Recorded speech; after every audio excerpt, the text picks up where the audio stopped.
Ladies and gentlemen, welcome to the Saga of the Clone Saga. We talk about the Clone Saga and the Clone Saga, and we're all losing our minds, and we're barely halfway through.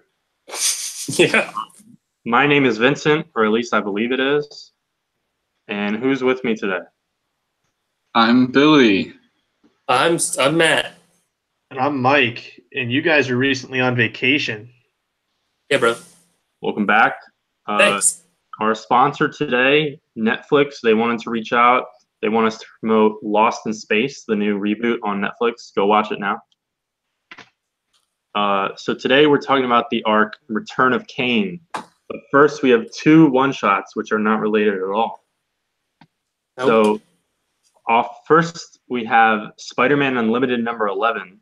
Well, first of all, rather than do it after we're done these two, of these two issues, Spider-Man Unlimited 11 and Spider-Man Team Up 2, which one did each of us prefer?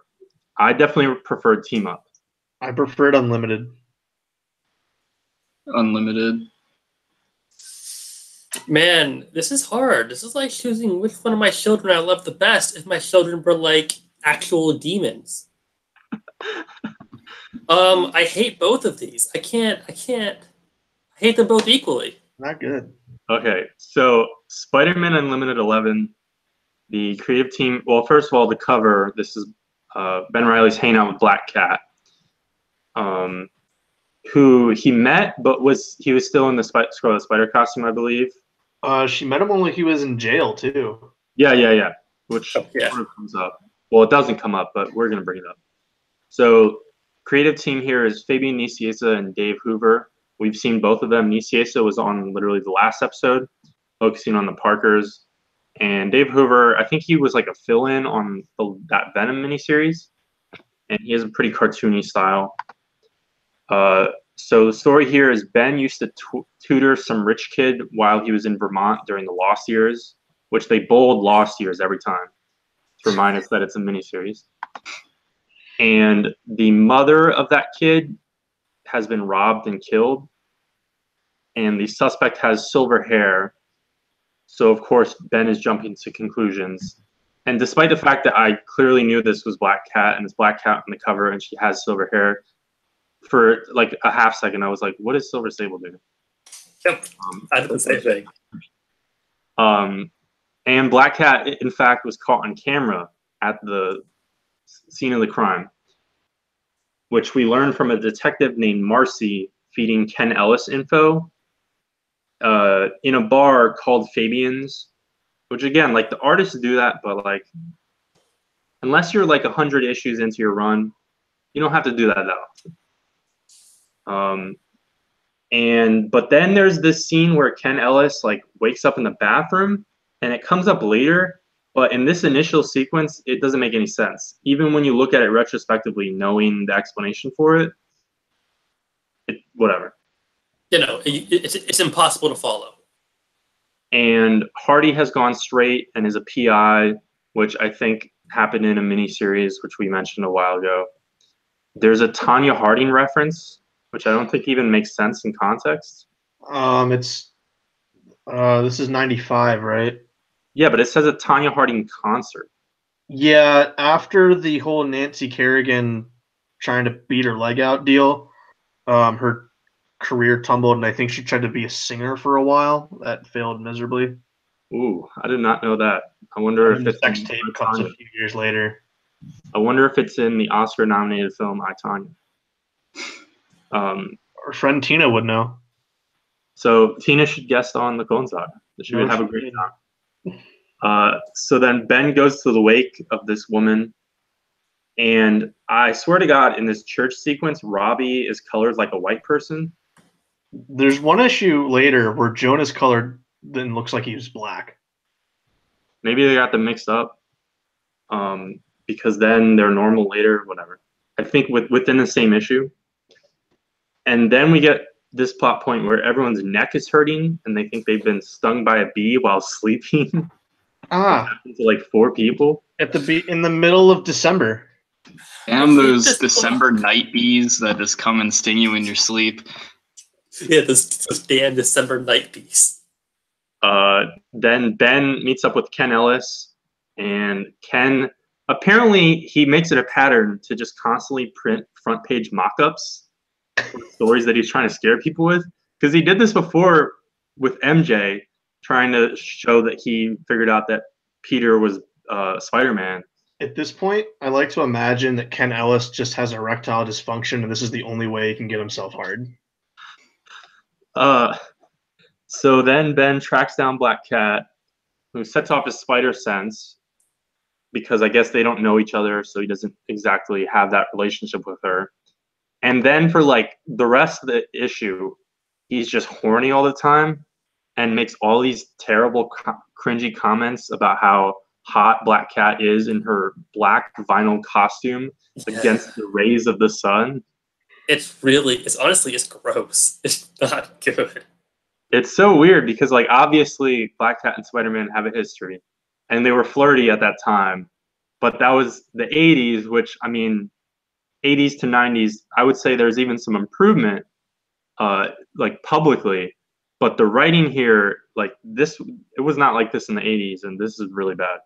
There is one panel where her butt is just so insanely huge that it's, like, it's not even consistent. It's just this one panel, and it's just so jarring because it's like a close-up on her face, then it's Ben, and then it's her ass just like popping out of the page. Basically, it's ridiculous. Yep. Yes. She knows he's not Peter, which we knew from that prison arc, which I believe she had a conversation with MJ, right? In that, I think so. I think MJ explained the whole clone mess to her. And so this dumb dead woman plot, her son has gotten tied up with the Russian mob, and Black Cat has an alibi despite being on the tape. And so Ben's like, oh, it's got to be the chameleon. But he's reminded by Black Cat, who I guess is up to date on these things, that the chameleon is in Ravencroft. And which gets us a Dana Carvey reference. Was he even still on SNL at this point? I don't know. This is 96. I didn't. 96. It's famously the thing is 86, 93 was the best because I think after that Farley, Spade, and Sandler all left. So I can't remember if Mike Myers and Carvey are still there. I guess because who's president at this point? Is it Clinton yet? Yeah. Yeah. Clinton's all right. So Dana Carvey has to be gone because he did Bush. So I have no idea why there's a Dana Carvey reference. Yeah. I don't know. It's a little out of date. And then it turns out the guy, the son, is a Russian-speaking villain with a terrible costume named Skull Jacket. And he's keeping the real son hostage, and he's a drug addict. He's looking for his freebasing gear. Can we please appreciate how great the name Skull Jacket is? Yeah, it's pretty great. That's wonderful. And so then the cops go to arrest him, and then we learn this Night B plot, which is he uses tranq darts, which then copy someone's RNA sequence so that he can completely mimic them, which, whatever. But also he has this like really stupid but kind of over the top and cool suit. Oh, now I know why there's a Dana Carvey reference. 1996 was the debut of the Dana Carvey show. Oh, okay. But like Skull Jacket has this suit, and he never punches anyone really. He doesn't do anything with the suit, and he's almost all the time disguised as someone else. So whatever. He kind of looks like he'd belong in Savage Dragon or something. He looks like a Eric Larson creation. Yeah. And he said, and when Spidey's fighting him, he says he's, quote, better than the chameleon in every way. And of course, he never appears again. I would bring back Skull Jacket. He's better than the chameleon in every way, after all. Yeah, I would 100% use Skull Jacket. With a name like Skull Jacket, how couldn't you? Yeah, Skulljacket fucks up the cops, but then Spidey saves the day. And then the entire last 3 pages are incredibly lazy exposition for stupid people, just explaining everything that just happened. Even though, I mean, the storytelling in the rest of the issue is shit, but like once the reveal came, you put it together, even though it doesn't line up anyways. Right. And the final panel or two, Ben and Felicia kiss each other.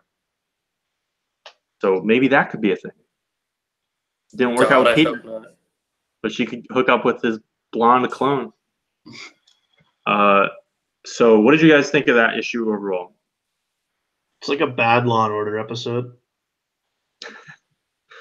It's pretty trash. I thought it was more readable actually than the next one, but it was less most certainly is. But it was way less fun for me, at least.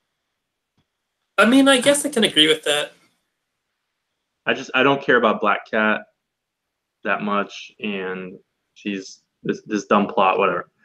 So now Spider-Man team up number 2, still young in this series, and this cover, kind of quick, funny gag, which totally doesn't happen in the issue. It's Ben Reilly hanging in space upside down on the bottom of the Silver Surfer's board. Yeah, if someone with talent had drawn it, then this would be really cool. Yeah, so speaking of talent, Roger Stern, usually a very good writer, is on plot here, so he's not scripting. George Perez is on the script. And I think that's the biggest issue, is that George Perez's writing is just way too wordy and it's bad. And sometimes he's trying to do Stan Lee's like melodramatic Silver Surfer, but it doesn't work. It did not work at all. And the art, we have Tom Grindberg on art, who, on the interiors at least, I honestly think he's decent given the era, but he went through several different styles, and for a while he looked like a ripoff Mike Mignola, and that was actually cool, and I wish he was drawing like that in this issue, but he's not. Now he just looks generic. Instead of you wanted him to be a hack fraud, you just want him to be a hack. Yep. And besides Stern's involvement, this is actually the regular creative team on Silver Surfer in 1996. So this could totally just be a Silver Surfer issue with Spider-Man guest starring, but it will sell way better here in this like 5th tier Spider-Man title. So whatever. Especially since like Spider-Man, like Ben's in this way less than Silver Surfer. Yeah.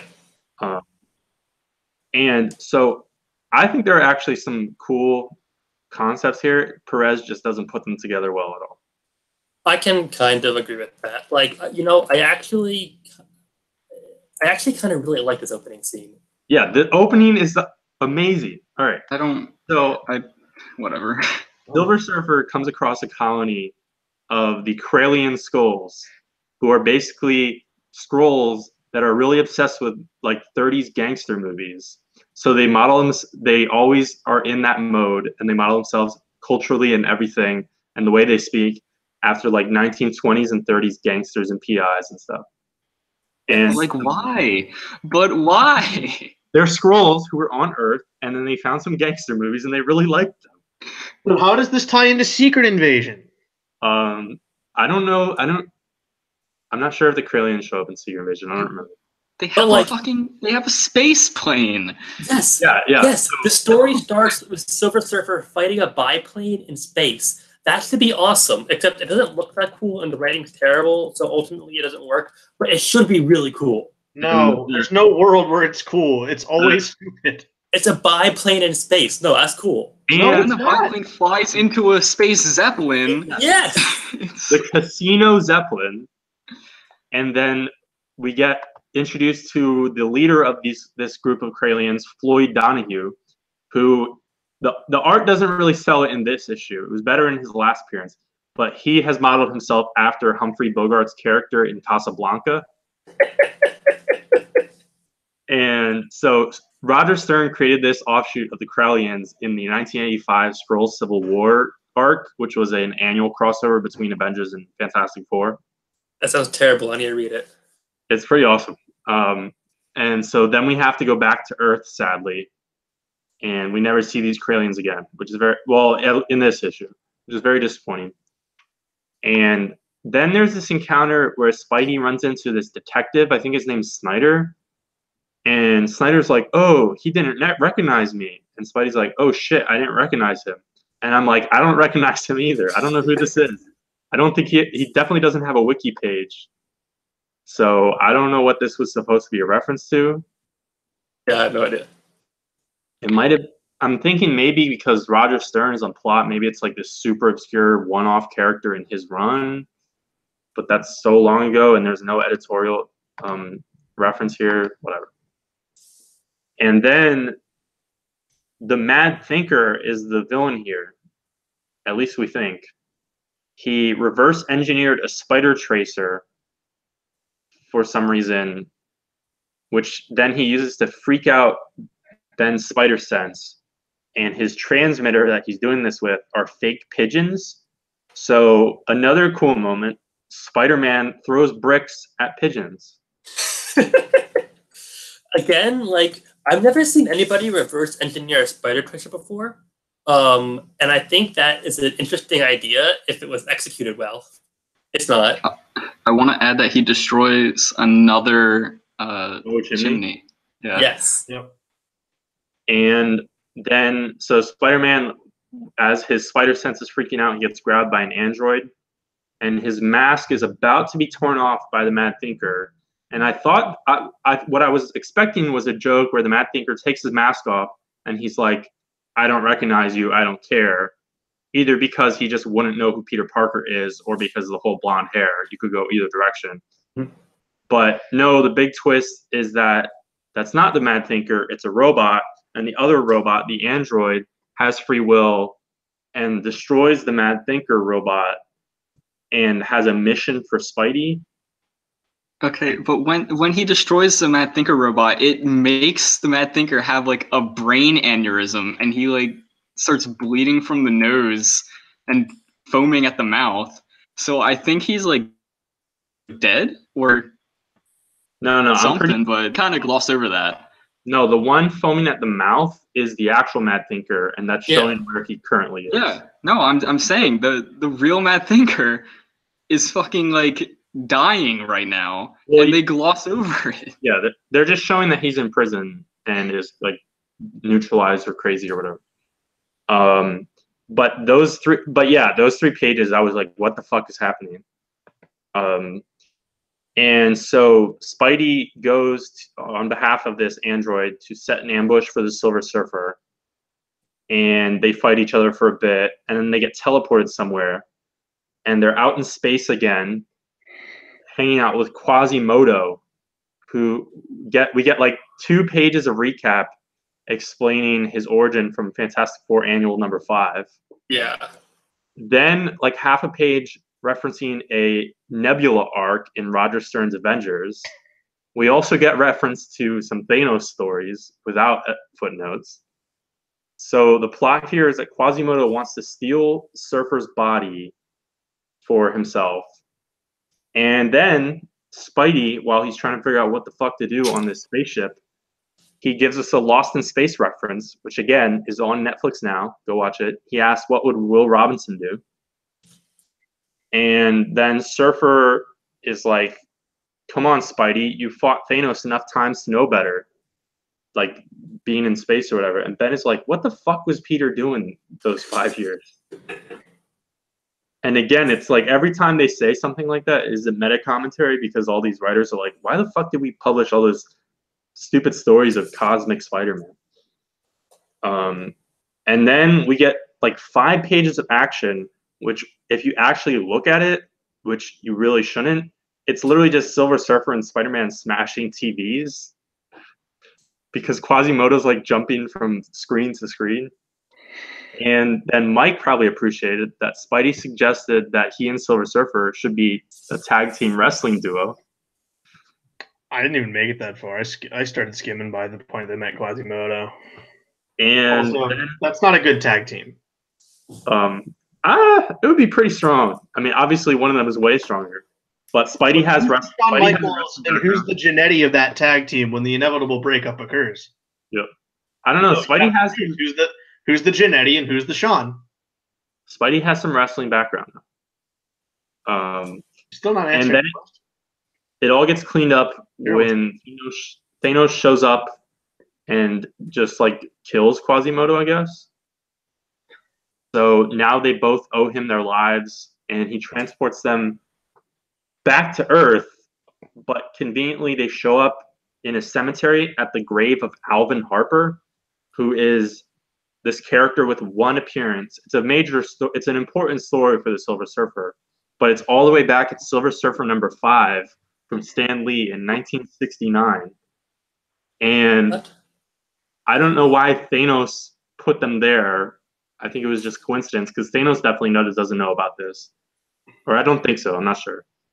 And that allows for like 3 pages Silver Surfer to compare. It's basically so that they can compare the role of guilt in their lives.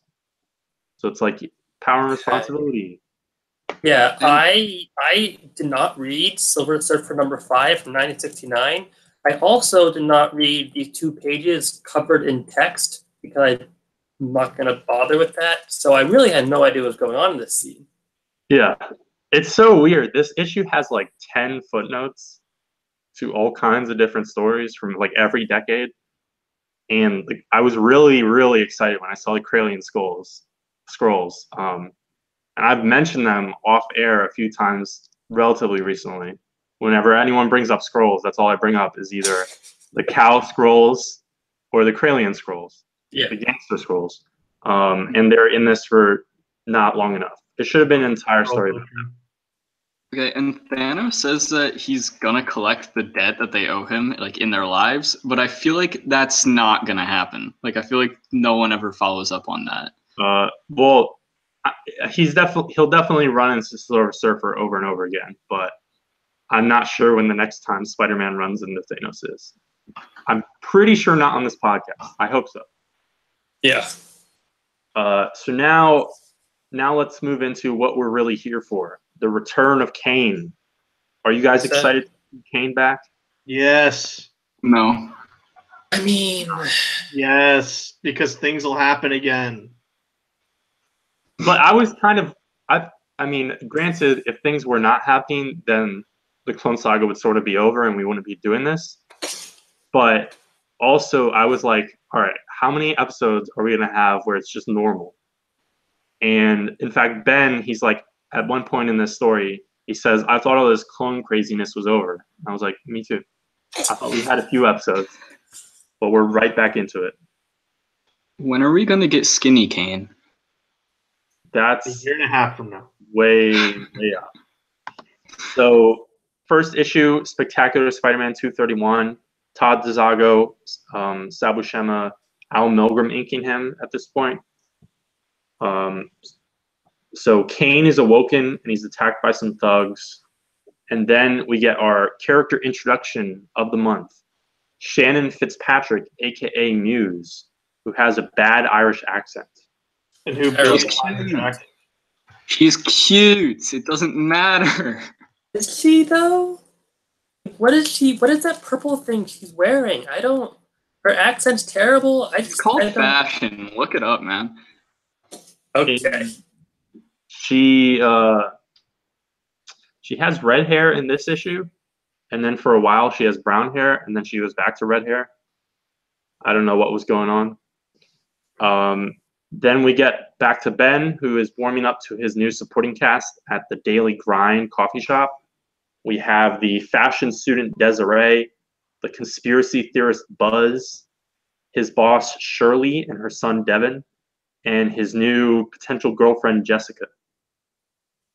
And there's this weird sequence in this issue where the fashion student is struggling with physics homework in college. And I don't know why she's taking a physics class. And then he tries to like help her and tries to be like clever about it. And it's just this really weird moment where he just says a bunch of science gobbledygook, which I guess he's like referencing a word problem that she's working on. But he just says like fuselage and velocity in the same sentence, and we're supposed to think he knows what he's talking about. So then back to Shannon Fitzpatrick. She's working for a rich dude who was a sponsor in the Great Game. So this plot point is brought back up, which is exciting. I kind of thought that it was introduced in the Clone Saga and then became like a thing in Green Goblin, but I guess it's back. And he lost the bet, so he sells a woman into slavery, which was cool to see. As you do. And so he wants to use Kaine as his next player, who he saved from death by Spider-Side, which when you say it in a sense that's like that, it has a double meaning. Because the character's name is Spider-Side, but he tried to kill a Spider-Man clone. Kaine isn't down, so he escapes, and then Muse goes with him. And now, the end of the first issue, one of the most fascinating things happens. A factory in New York is being torn down, and they find a skeleton in a smokestack with a Spider-Man costume on it. And so this is very exciting. But also, Matt, did you pay attention? The construction workers, who do they call over to show the skeleton? Oh, it's Jerry. Oh, it's Jerry. They say, Jerry, you got to take a look. And that's Jerry Conway, the writer of the original Clone Saga. Matt is upset. And so that's the big reveal at the end of the first issue. I hope Matt's not using Spider-Side. Now we move into Sensational Spider-Man 2. And this is the best cover of this arc. But it's this stupid plot point, which isn't even, well, actually, no, it is in this issue. So the cover has a skull with a Spider-Man mask on. And to be fair, it's a pretty cool cover. Yeah, it's a cool cover. So this is Sensational. So we're back to Dan Jurgens, Klaus Janson inking him. Ben sees the story in the newspaper about the skeleton, and he's like, that doesn't make any fucking sense. So he's freaking out. And the reason he had to see it in the newspaper at work is because we're reminded like 40 times that Ben doesn't have a TV. And apparently that's a huge fucking deal. Missing the peak years of Seinfeld. It is a huge deal. But he doesn't even have to work that day and through the day because he gets given errand duty. So he's going to go investigate. Look, I have errand duty. Let me go off and get these remains. Yep. And when he ducks out, it's revealed that the whole Daily Grind crew is going to throw him a housewarming party and buy him a TV, which is a big deal. And the fashion student Desiree, it's like, I don't know, do you guys feel like they're kind of trying to set up a love triangle or like there's some competition between her and Jessica? That or she's just an asshole. I feel like that's what they're trying to do, but we know who he goes with, so. Yeah, and they're trying, but it's not working. Then we check in with the Bugle, and Jonah he demands to cover this story himself. He's putting on his journalist hat, and I thought that's cool. Yeah. And then it turns out Kaine and Muse, they're in the game anyways, even though they escaped. So they get attacked by Rhino, and there's a splash page of Rhino charging at them.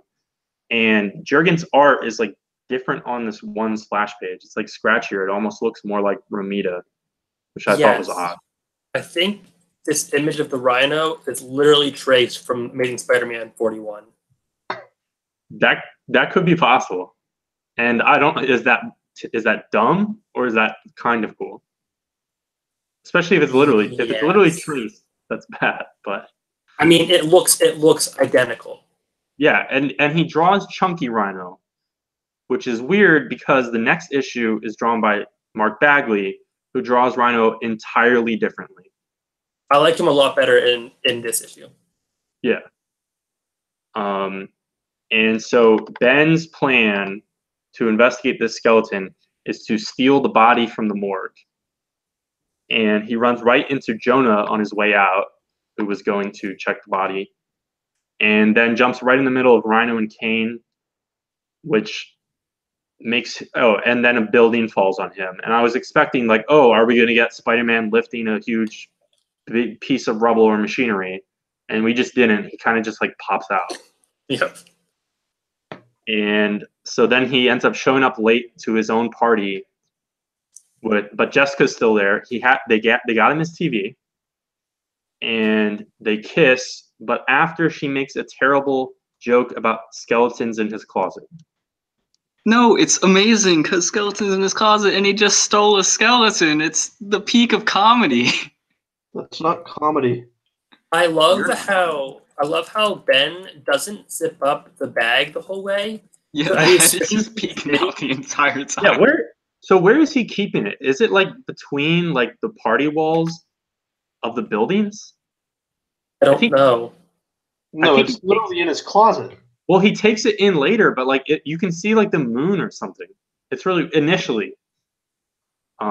Listen, I just like the fact that it's not fully zipped up, so he's just spilling dust and bones out of this thing. No, right? Just dropping bones everywhere.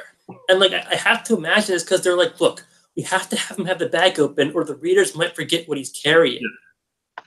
Well, Which is just because like we don't even get a solution to what this skeleton is by the end of this story. No. Or by the end of the Clone Saga. So now we move into Amazing Spider-Man 409, and on the cover, Joystick is there. She's back. That's great. Not really. Billy, you like Joystick, right? Joystick's the girl. She's great.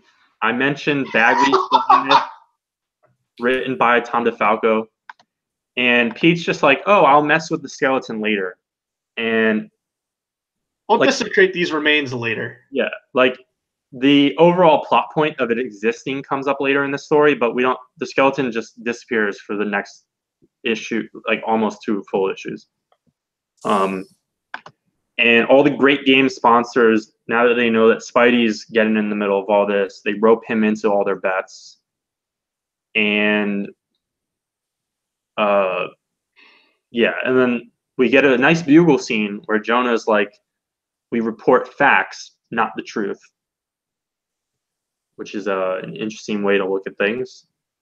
And then Kaine is fighting Spidey and Rhino with Muse, and Joystick and Polestar, who I think we've seen before, show up, and it's a free-for-all. And there's a fight, and then Kaine drops like a building on Rhino, and Ben pins down the other 2 game participants. Joystick gets away, but then the other 2 go to prison. And it turns out that nope, the big reveal, the big twist at the end of this issue, which has a lot of drama to it, is that Muse is a mole, and she's still working with the rich guy. What a surprise. But Ben snuck a tracer on her, which I think he explains to us, but I don't remember seeing it at all. Because he talks about it in the beginning of the next issue, and then I flipped back, and I'm like, when did that happen? But then the next issue, the final issue, is Spider-Man 66. This is a decent cover as well. Romita drawing Ben and Kaine fighting. And Romita's also on interiors, written by Howard Mackey. I'd like to quickly say that the art in Amazing, it's Bagley's art's really starting to look like Ultimate Spider-Man at this point, I think, to me. Yeah, it's way more cartoony, but it also, I don't know. I don't really want him on Spider-Man at this point. There's something off to it for me. It's a weird thing where there's moments where his Spider-Man really starts, like, especially in the head and face, it's starting to look like Ultimate Spider-Man, but like it's not quite there yet. And I don't know how much of it is that I just hate the way he draws the Rhino. I really don't like his art in this one. Yep. And on the other hand, I think Romita probably the best Kaine artist that we've seen so far. Yeah. Yes. He gets his size, and like, even though there's not really anything special about the weird pattern on his costume, it just looks better when Romita draws it, which a lot of that's probably just coloring, but I don't know what's going on. And I don't think we've seen Kaine do this before. Because as we explained long ago when Captain Logan was on the show, Kaine's powers are just everything Spider-Man has, but magnified like 10 times. So his stupid Mark of Kaine thing is an extension of his ability to like grip onto walls. Yeah. And we see him use that ability in a different way. Apparently he can touch walls and then just pull buildings down on top of people, which he does like 5 times in this issue. Lots of collateral damage. And he does that to avoid cops, but they're looking for Spidey because, of course, everyone thinks Spidey murdered Spidey. Muse reminds Kaine of Luis Kennedy, who was the cop who betrayed him in Utah in the Lost Years miniseries. I was like, oh, yeah. Yeah, that was a billion episodes ago. And then Jonah, the really cool part, but I wasn't really wanting this right now. Jonah calls up Peter Parker and invites him back to New York to work on this story of Spider-Man being a murderer. Well, the best part is he has Ben Urich in there and Ken Alice. Ben Urich is a very good reporter. And he's like, these guys can't write Spider-Man. No, yeah, Bring in the guy that only takes pictures of him. Yeah, he has Ben, Ken, Angela Yin, and Robbie. And he's like, you're all shit. Let me get Peter Parker in here. And like, look, we just did the last Peter Parker story. Literally the episode before, the issue before this arc. But as I explained in that episode, they were like, that was not the intention while those issues were even being made. And so Muse, since she's backstabbing them, she leads Kaine and then also Spidey to a trap, but only right after kissing Kaine without his mask on and regretting her decision. Yeah, I would too. Look at his face. Yeah, and also right as he has a vision of killing her. So then he goes to kill her since she backstabbed him, and Pete convinces him not to. And it is Kaine's decision because, I mean, not Pete. I totally wrote Pete in my notes. Ben convinces him, but it's Kaine's decision because Ben reminds us that he's not strong enough to actually prevent Kaine from doing so. Sure. And so Kaine's mission moving forward is to kill and torture all the sponsors of the Great Game. And I think I think the Great Game will show up one more time in this podcast, but I don't know if that actually picks up from here. And I believe it's in an unlimited issue. And towards even better. Yeah. Okay. Great. The book we all hate. And then Muse at the last second tries to convince Kaine that she does love him, and the way she does this is by trying to commit suicide. But she knows that it's not going to happen because Spidey has to save her, which allows Kaine to get away. And then what's the final page? It's not even like the last half of the final page. What's the big reveal? Peter Parker's back. Yep. Yeah, and he looks like he's built like a linebacker who's ran his face into a wall about 100 too many times. Ramita, this is terrible, man. He actually reminds me a bit of the Daredevil villain from Nescentia Ramita's run, Bullet, which has the power of exactly what you described. Does he have CTE? Probably. That should be. Oh fuck! If Tom King's Heroes in Crisis was at Marvel, that could be a story. Do you? I guess it was off on tangent. Did you see the cover that Clayman did for Heroes in Crisis, with Batman being the Wonder Woman's lassos around his neck and Wonder Woman foot's on his head? And I'm like, yeah, that's the same cover from like. Isn't that like in Greg Rucka's Wonder Woman? Like 10 years ago? It's Harley Quinn. It's Harley Quinn, not Wonder Woman. No, it's Wonder Woman. Look at the color. It's Harley Quinn. Okay, then it's probably an homage because the original is Wonder Woman, the Haikite, I don't know how to pronounce Greek words, which is the OGN right before Greg Rucka's original Wonder Woman run. So that whole period of Peter Parker and MJ being in Portland and not having powers, being retired, that lasted quite a long while. Sure. And also a one-page subplot that I saved for the end is that Doc Ock the new Doc Ock, Carolyn Trainer, is visiting her comatose father, Seward Trainer. And she's like kind of shady in the page, but she doesn't really say or hint at anything. So I'm like, ooh, that's so exciting. Whatever. Yep. And so our next episode is going to be Peter back, I guess. Some very, very exciting stuff. I mean, honestly, though, I am kind of excited that he's back, even though he wasn't gone very long. He's a menace. Illustrated by Clayman depicts Wonder Woman choking Batman with the lasso of truth. We can talk about this later. I'm pretty sure it's No. Harley Quinn. You're wrong. That is Okay. totally Harley Quinn. I'm pretty All sure right. it's Harley Quinn. So next episode, episode 36, tune in for that. The bulk of that, Peter Parker is sort of back, but the focus will be Web of Carnage. I like Oh, it. yes. Oh, fuck yeah. Another Really symbiote excited? story. What? Is Billy excited? Yeah. And now I'll probably come back to this because this skeleton will pop up again, but not too many times. It'll disappear at a point. But I want to mention, because we have mentioned that if you were reading Spider-Man books in 1996, you did have one good option, which was Kurt Busiek and Pat Oliph's Untold Tales of Spider-Man. But just to not let him off the hook, this skeleton surprise was an idea offered by Kurt Busiek. And that's all he offered, was just, what if there was a skeleton? He didn't, in his random pitch, which he was probably just walking by, he's like, oh, I work on a Spider-Man book. You guys are doing something crazy. Here's a random idea. He didn't include what the skeleton was, what to do with it. And so it was up to everyone else to figure that out. And they never do, because it doesn't make any sense.